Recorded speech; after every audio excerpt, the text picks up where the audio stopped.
Well, tonight, new voting restrictions in Texas are on hold, with Democratic lawmakers blocking passage by hunkering down 1,500 miles away here in Washington.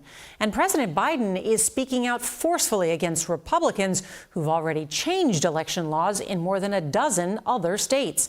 CBS's Nancy Cordes reports from the White House. We must act, and we will act, for our cause is just. Speaking with unusual fervor in Philadelphia, President Biden accused Republican leaders of embracing autocracy. They want to be able to tell you your vote doesn't count for any reason they make up.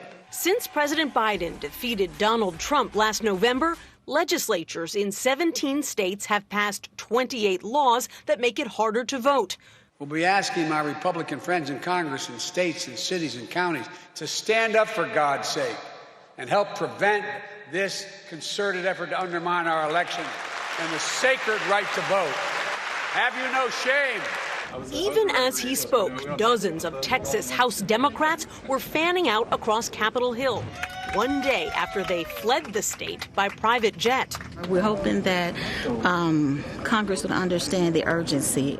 Without them, a special session of the Texas legislature ground to a halt today. The motion fails for lack of quorum.